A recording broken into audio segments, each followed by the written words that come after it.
You're listening to the Author Inside You podcast, a weekly podcast designed to motivate you to finish writing a book, choose a publisher, and build an audience. Keep listening if you're looking to get propelled into the next chapter of your life. And now, it's the Author Inside You podcast. Hello, I'm Matt Rafferty.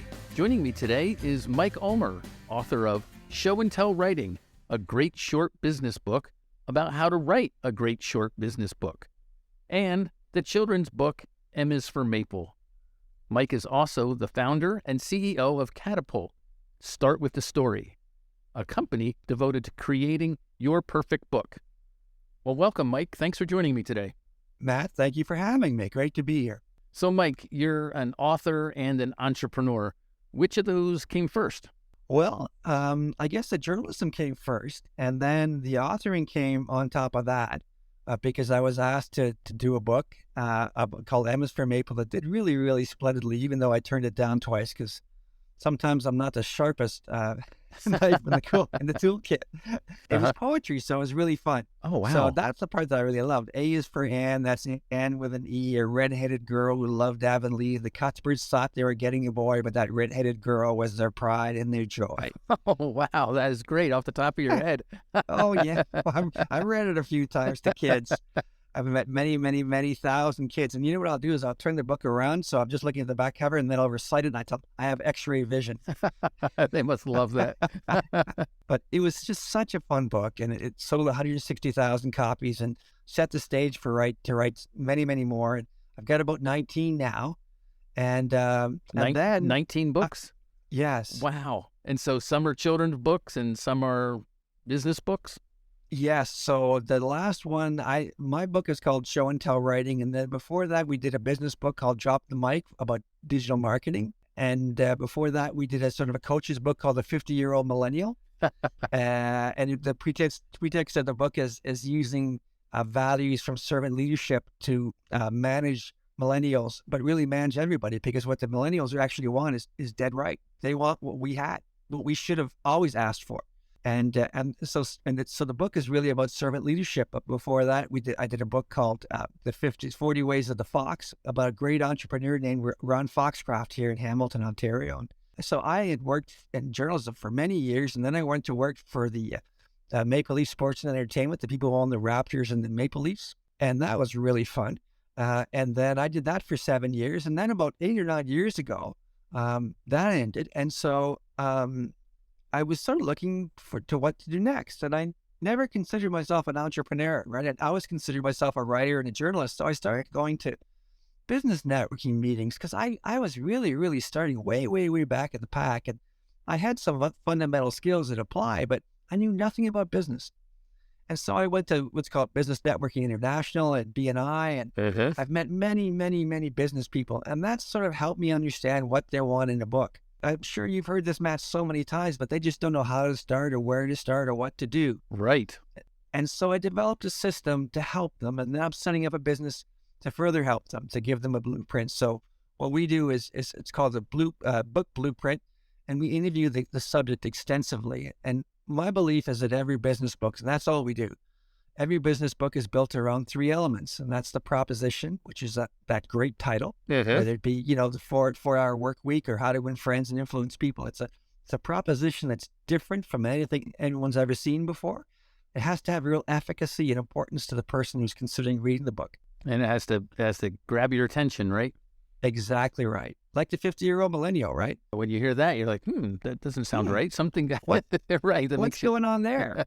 And then the backstory has to speak to that proposition. One thing I tell people is, and I know this is kind of going against type, is that nobody cares about your story. And people say, what? They care about your conclusions. They'll listen to your story to hear your conclusions. But a story's perhaps, very entertaining and all those things, but it's not really the issue. It's the conclusions that really people are looking for, because we want to get a leg up. We want information. We want to know what's going on.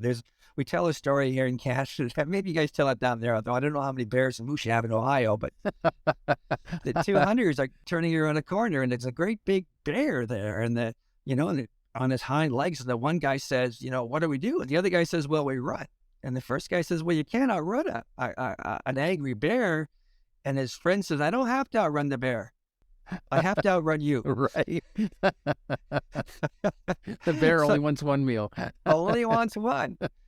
So really, we're all driven by self-interest. And we think that we flatter ourselves to think that other people's stories are interesting. And there are people like narrative arcs and all that stuff, but Sure. we listen, we read, we watch movies, we listen to music because we want instructions. We want conclusions. We want someone who's walked the walk before. Right. And so that's really, really, really important. So I tell people or advise people that any story that doesn't speak to that proposition, that really important thing, omit.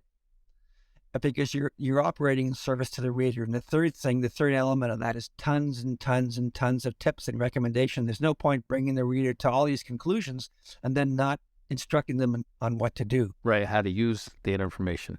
So our business is we sit down, or because I've interviewed like 10,000 people, it's not my first rodeo. So we can get to the heart of your story and your proposition and in your backstory, the important elements of the backstory and the recommendations. So we can get to that in a couple hours.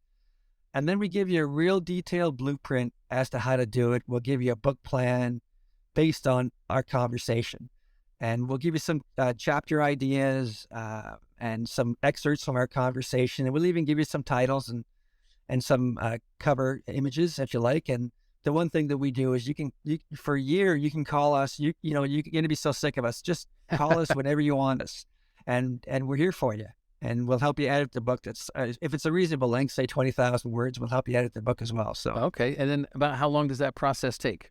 Oh, it really depends on the writer. The old saying is like, how long does it take to write a book? How long is a piece of rope? Right. It depends. Yes.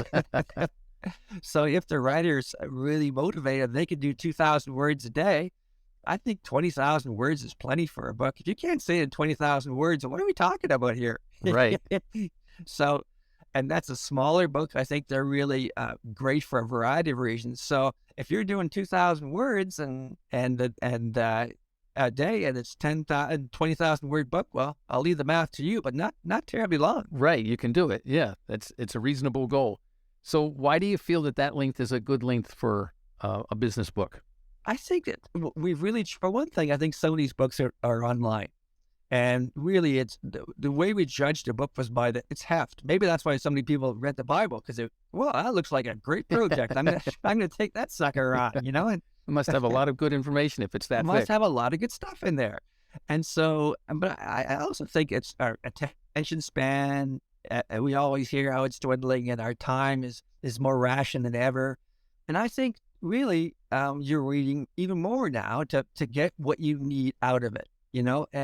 And so I think that kind of a length, you can read it in 2 or 3 hours. And if you get what you're out of it, I think it's a plus. I think we often lard the books to have that substantial book feeling, when in fact we really misread what the reader wants. The reader wants to get in, to learn what is most vital to them in the most interesting and entertaining way possible, to get as many pieces of advice and hacks as they can, and then to go on with their life armed with this information. So why would you make it 60,000 if you can do it in 20? Right. So I think of Gary Vaynerchuk's books.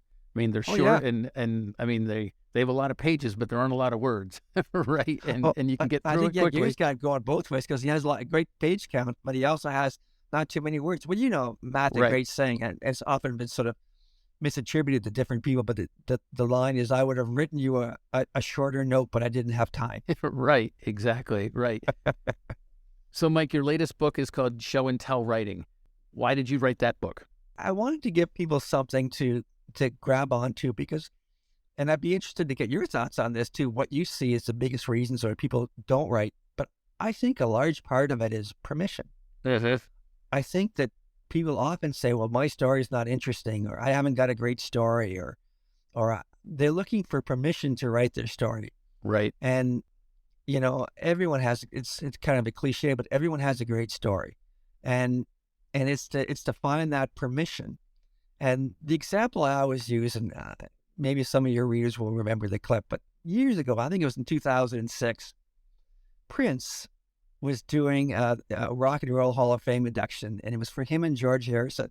And during the rehearsals, another guitarist sort of stood in and did the first guitar solo and then the second guitar solo. And, Prince was not digging that, right? And he was a Yes. very competitive guy. And he said, okay. And so on the second guitar solo, he delivered at this particular event, playing While My Guitar Gently Weeps, and you can look it on YouTube, probably the greatest, most virtuoso guitar solo in the history of the medium. Really, it was, Wow. at that moment, it was just out-of-worldly. And the guys on stage were like Steve Winwood and Tom Petty, really, really accomplished guys. And they were loving it. It didn't matter that he was better than them.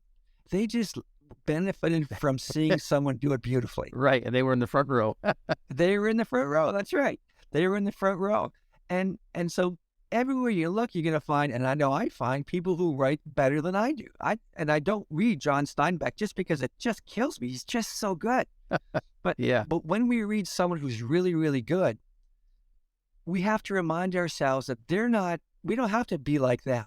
We just have to give ourselves permission to be the best version of ourselves. And that story, I tell it to tell people that they have permission. Their story is great, because no one could be as great as Prince, but you could still play a great guitar. So I think it's like an imposter syndrome. That's a great way of putting it. I'm sure you hear that quite a lot. Mm-hmm. It's a big term in podcasting or amongst podcasters. People talk about imposter syndrome. Who am I to start a podcast about this? Or why would anyone want to hear my thoughts on that? So it's the same thing about writing a book. When I was a kid, my dad had a weird way of walking our dog.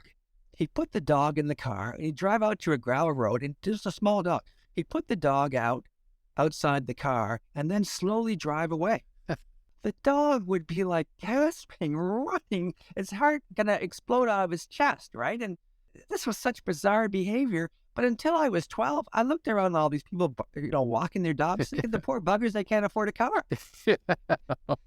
Why are they doing it that way? Why? Because what's normal to you is not normal to the rest of the world. Right. So what you think is just something, like my dad Sure. walking the dog, but putting him on the gravel road and driving away, it turns out is not that normal. Right. It's like common knowledge. Like, That's right. You don't know how to do that? I've been doing it for years. So there's so many things that people know that other people don't know. And so that one piece of information can be so pivotal. Can I give you an example? Sure, that'd be great. Sure. So if you're a financial planner, right? As a financial planner who's doing estate, a lot of people come to the planner and say, I don't care what you do. I don't want to pay an inheritance tax.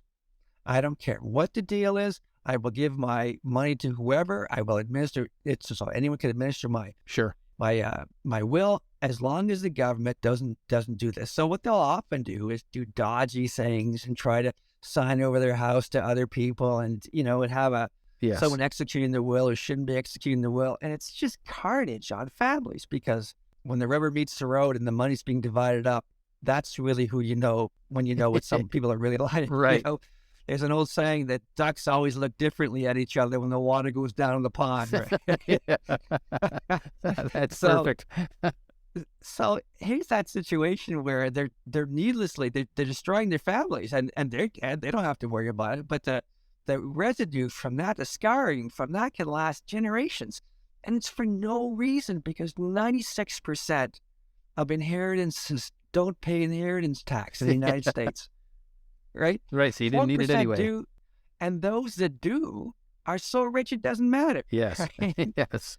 And so you're destroying your family for nothing, for a tax that you're not going to pay. Well, I'm sure there are a lot of financial planners who go, yeah, I know that. Sure. But if you're me or you're Matt or you're whoever, that's revelatory information. And so what you think is normal is not normal. Right. And this backstory that makes you aware of these things, my dad's dog chasing the car, poor little Spunky, that's not normal either. So the people say they don't have anything to say, they haven't got a book, they're not factoring in those two things. Talk to someone who's not from your family, and if their eyebrows raised, you got a book. Right. But is my one story enough to create a book? That's a fear that I would have about that, right? You said everyone has a story, and they do. And lots of people have some interesting stories, but is it long enough to go more than 200 words? That is the thing. You have to have a conclusion. Right. Like, you have to have, the story's great, but the conclusion, the proposition is more important, like the 4-hour work week, for example, or 10,000 hours. Sure. What was that? There was just recently a time management book about the fact that we live an average of 80 years, which gives us so many weekends, and we're going to die. So let's plan from that point on. I mean, it didn't take a genius to figure that out, but that's the book, right? Right. So if you have conclusions and you thought it through, you only need the one thing to hang the whole damn book on. You have as many examples leading to that fact, that proposition as you want. And then you have the backstories. Then you have tons and tons and tons of recommendations. We're talking 20,000 words. Everyone's got one of these suckers in them. That's great. And so do people come to you and not have a story, and then you just keep talking to them even before you get the subject of their book? Yeah, that's really a great question, Matt. The one that we have a couple sayings, and the one I always say is that you wrote the book you thought you were going to write, you wrote the wrong book. Because the process of writing book is one of illumination. It's reconsidering things or events in your life and going, well, you know what, that probably wasn't so bad, or that wasn't such a bad decision, or looking back on that, I'm kind of lucky that happened, or this person said something to me, and I always used that and believed it, and it's always stood me in good stead. We don't, examine our life as we're living it, but when we stop in front of the keyboard and sort of take stock of our lives, there's just so much to be unearthed there. And there's also always breaking new ways. You might have heard something yesterday that changes your approach on something. You have to find the book. I always tell people it's kind of already there. There's sort of two ways they say about looking at art. There's a European way and a North American way. And the North American way is just to lard on, like Samuel Pollock, all the different textures on the canvas. Right. But there's a European way of looking at a piece of granite and saying, well, the sculpture's already in that. We just have to get rid of the extraneous stuff. Get rid of the other stuff, yeah. And exactly. That's, to me, it's far more the latter. It's just taking the stuff that doesn't apply, not building from this little limited pool of knowledge. There's an unlimited number of things. It's taking off the excess that's the problem. And it's finding the book because it's there, but it's a little bit like, I always make the analogy too of being in love, because you think you're in love for the first 20 times. And then when you really fall in love, you go, oh, I was wrong those 20 times. Right. You look back. Yeah, you're right. I understand. Only when you're really in love do you realize you weren't in love all those times at all. Right. And only when you really find your book do you go, oh yeah, I get it now. This is it. Right. So I've toyed with the idea of writing a book about the jobs that I've had through my life, I a love paper that. boy, a bus boy, working at the grocery store, those kind of things. And then I thought it would be interesting, just for my kids to read, 20, 30, 40 years from now, say, oh my gosh, Dad pushed shopping carts in the snow or whatever, But I just, when I think about it, I'm like, but I don't know what the conclusion is of even one chapter of working at the grocery store. I have some fond memories, but do you find people write books just for their family? Oh, I think there is some of that, a legacy book, but I think it's more than that. I think that if I asked you all those jobs, what was the one thing that they had in common? What was the one thing you took out of every one of those jobs? I think it was probably friendships and having fun. I was always looking for something fun, not dreading the job. So it was never really about the money. Well, I suppose it was, but yeah, but I kept going because we had fun. Yeah. And so if you have fun, is it still work? Yeah, it is, but it makes it easier, I think. So the most important element, I know I'm nudging you toward this, was the most important element about a job is not having it, but loving it. Right. Yes. Okay. That's true. That's your book. So describe that in all those ways. Right. Tell funny stories and illuminate the reader with all those great personalities you met, but always coming to the repeat thing that the best part of a job is the people. And that when you're done, you'll never remember all the details of where to stack things and how to find the shoebox, through the numerical system, but you'll always remember the people you knew. Right. And it's not work if you love it. Right. We have hockey. I've met many hockey scouts, and they drive to, ridiculous places to watch hockey games through snowstorms. And they always say it's not work if you love it. Because they're having a good time. That's exactly right. And what a great message, and one we don't hear, Is it if it's not work if you love it? People say like follow your passion. Well, okay, but that just means if I love architecture, that I'm going to be an architect of nothing. And life doesn't work that way. Right. But if you can find joy and friendship at everything you do, I'd read that book. Yeah. It sounds good. It sounds like a good book. Yeah, So, I think you do. So I would say, yeah. so There you go. all right. Well, thank you. So why don't we talk about children's books a little bit? You told me that you were encouraged to write the book, or Oh, I think Encourage was pretty good. So what happened was the publisher of Sleeping Bear, wonderful woman, was from Canada originally. And she said, I don't care what you do with the other 23 letters, but you have to write about Anne of Green Gables. And and I did. And yeah, it was never my intention. And so the poetry was always really playful. And that was, to me, was the fun part of it, designing the book and finding Zed, Zed is for zipper, which everyone knows is important. And what was it? Intense and enclosed, like an American man has zipper notion, but it took a Canadian to get the zipper in motion, It's just, one thing you should know for sure, if you've got a horse, you've got manure. Let's see. I remember I used to think it'd be easy to keep my horses free from stink. Oh, what a joke. Oh, what a mirage. No. Oh, what a joke. Oh, what a dream. Oh, horses a manure creating machine. Like fun stuff. right.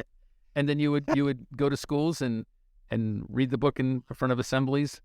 Yeah, I did a lot of that. Did you set that up, or did the publisher set that up? I did it because I just loved it. At the time, I was either working at different newspapers, or for a while I did it through my employer, Maple Leaf Sports and Entertainment. And it was just great because oftentimes they'd give me the school, right? Use a mic, teachers are tired, have the school. The entire school would be sitting there looking at you reading the book? Yeah. Wow. And so you really learned a lot of stagecraft, right? And that part, I really enjoyed that too, to present that and to have a wide range of ages and still be able to keep them listening. Right. Yes. Which is, that may be the oldest trick of the book, just to get them hanging on for your next word. Right. Besides reading the book, did you teach them about writing or encourage them to write? We talked about a lot of stuff. And one of the things was writing. And the kids, of course, have the idea that they write, and that's it, they're done. But one thing I would tell the kids, and this is a little exercise we would do, I would face the kids and I would say, okay, I got to do a little thing for you. And they'd say, okay. And then I'd turn my back to them and say, do I have a bald spot? I do have a bald spot. You could land a helicopter on it, right? And they'd all laugh. And they'd all laugh. And I'd say, yeah. I said, no, really, do I have a bald spot? And they go, yeah. And nothing kids love it when the adult seems stupid and not getting it. So no, I said, really, do I have a bald spot? And they would, yeah. And then I would turn back and face them. And I would say, well, that's weird because when I look in the mirror to brush my teeth, I can't see my bald spot. When you're doing your work and you're looking at your work, you can't see your bald spot. You don't know what's wrong because you're looking down. It's your work. It takes someone else like you just did for me to tell me that I had a bald spot. And that's the sort of thing that actually really grabbed them. And right.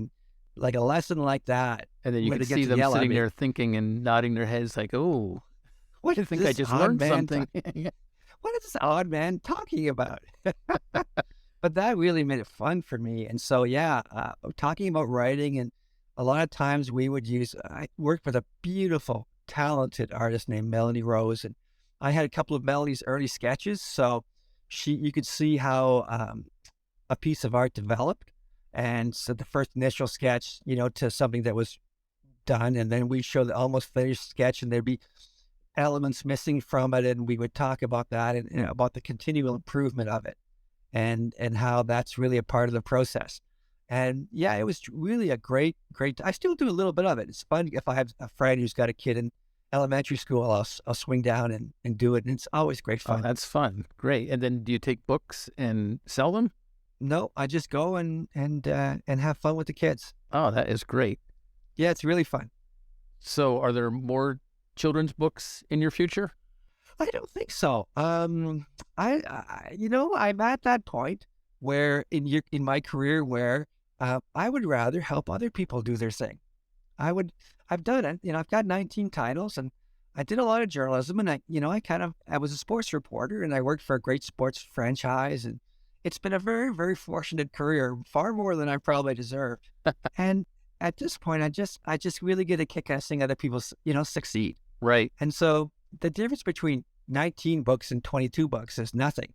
But the difference between your first book and not having a book, that's a big deal. It's huge, yeah.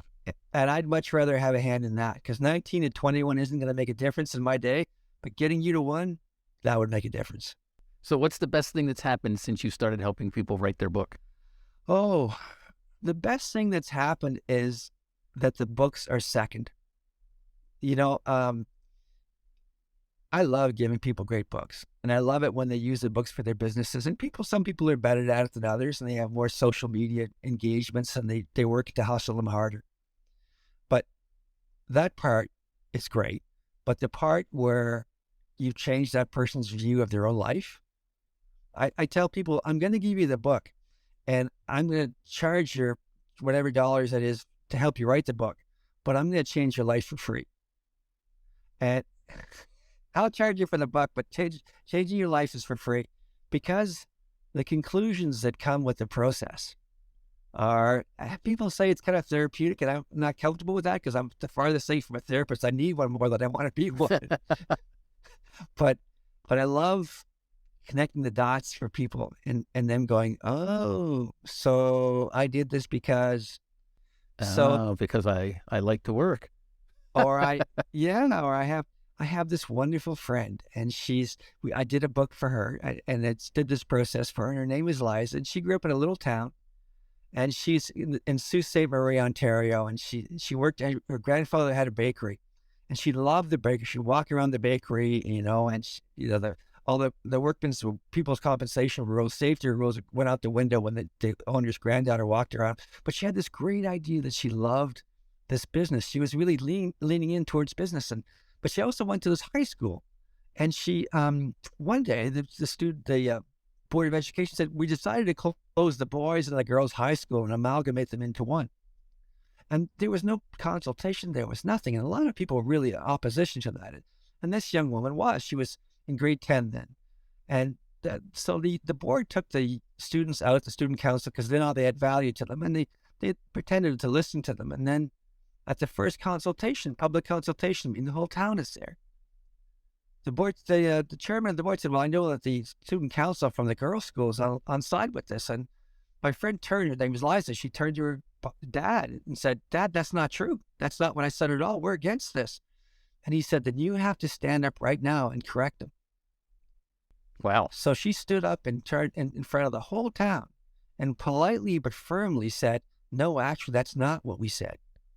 She became, in her own mind, that became her superpower. Mm-hmm. She was a truth teller. And so when she graduated work, she loved businesses because she loved her grandfather's business, but she also loved the fact that she was a person who would tell the truth. But then she got married, and the marriage didn't go great. She had a son. And for the first time in her life, she felt economically vulnerable.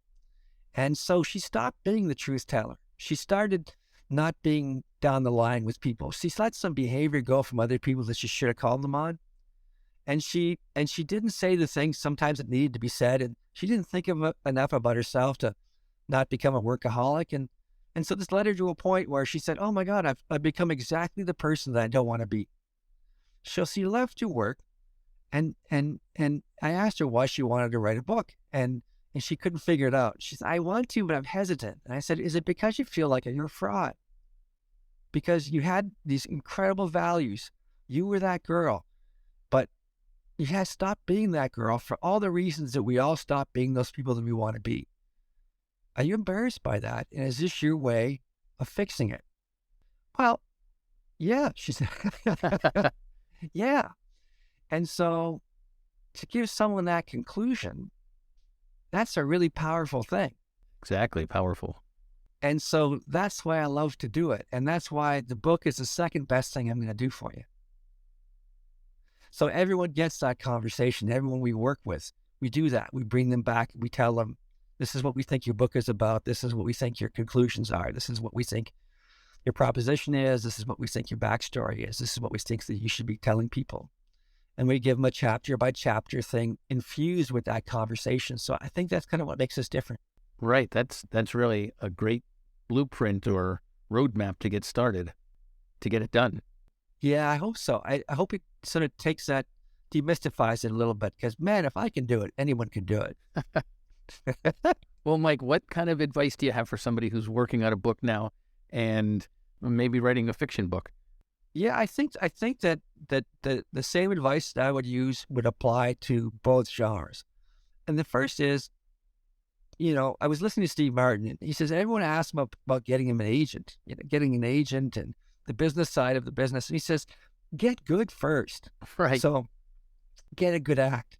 So my first piece of advice would be, don't worry about the marketing.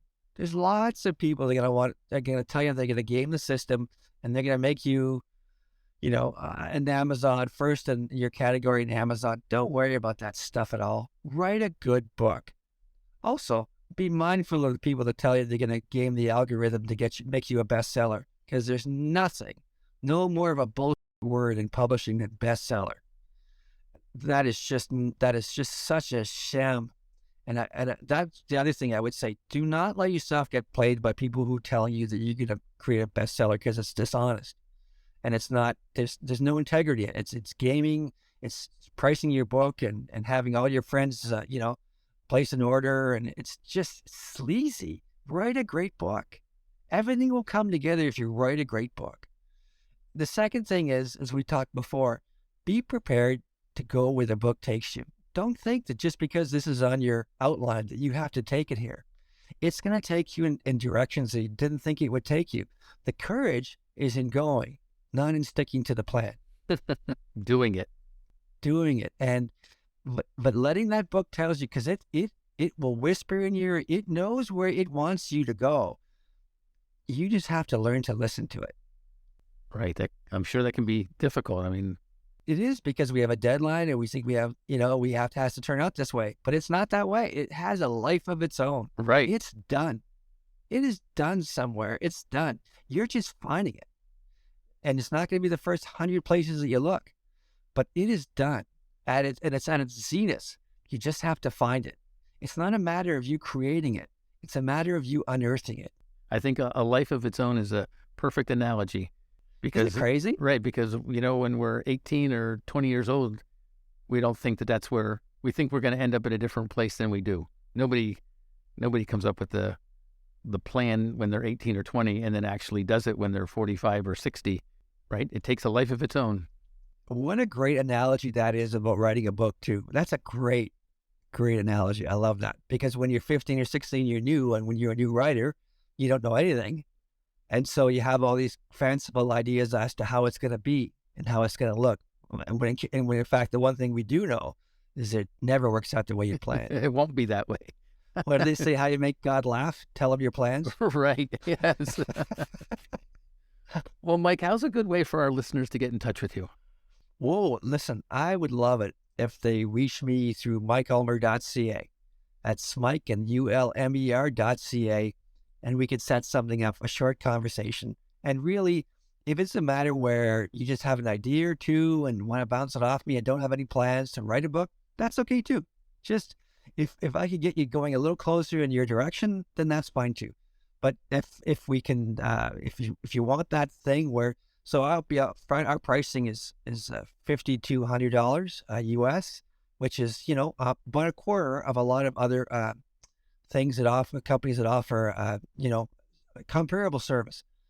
We have stuff we do. Other companies don't have stuff that they do, but certainly I think we're very, very competitive price wise, and it's just something we want to do. We don't have a great big framework, a great big company. We don't have shareholders. That's good. You're talking to the shareholder, but we just love seeing people succeed, and that's what we want to do. Right. That sounds wonderful. Fantastic. Well, thank you very much, Mike, for being with me today on The Author Inside You. It was great talking to you, and I learned a ton of information. Oh, Matt, listen, I find that very flattering, because I know this isn't your first rodeo either. So The fact that I presented you with something new delights me. Excellent. Thank you, Mike. Oh, my pleasure. Well, that was a lot of fun talking to Mike. I hope you got as much out of it as I did. Could you do me a favor? If you have a friend who's interested in writing a book, would you mind sharing the author inside you with them? That would be great. I appreciate it. And until next time, write on. Thank you for listening to the Author Inside You podcast with your host, Leah and Matt Rafferty.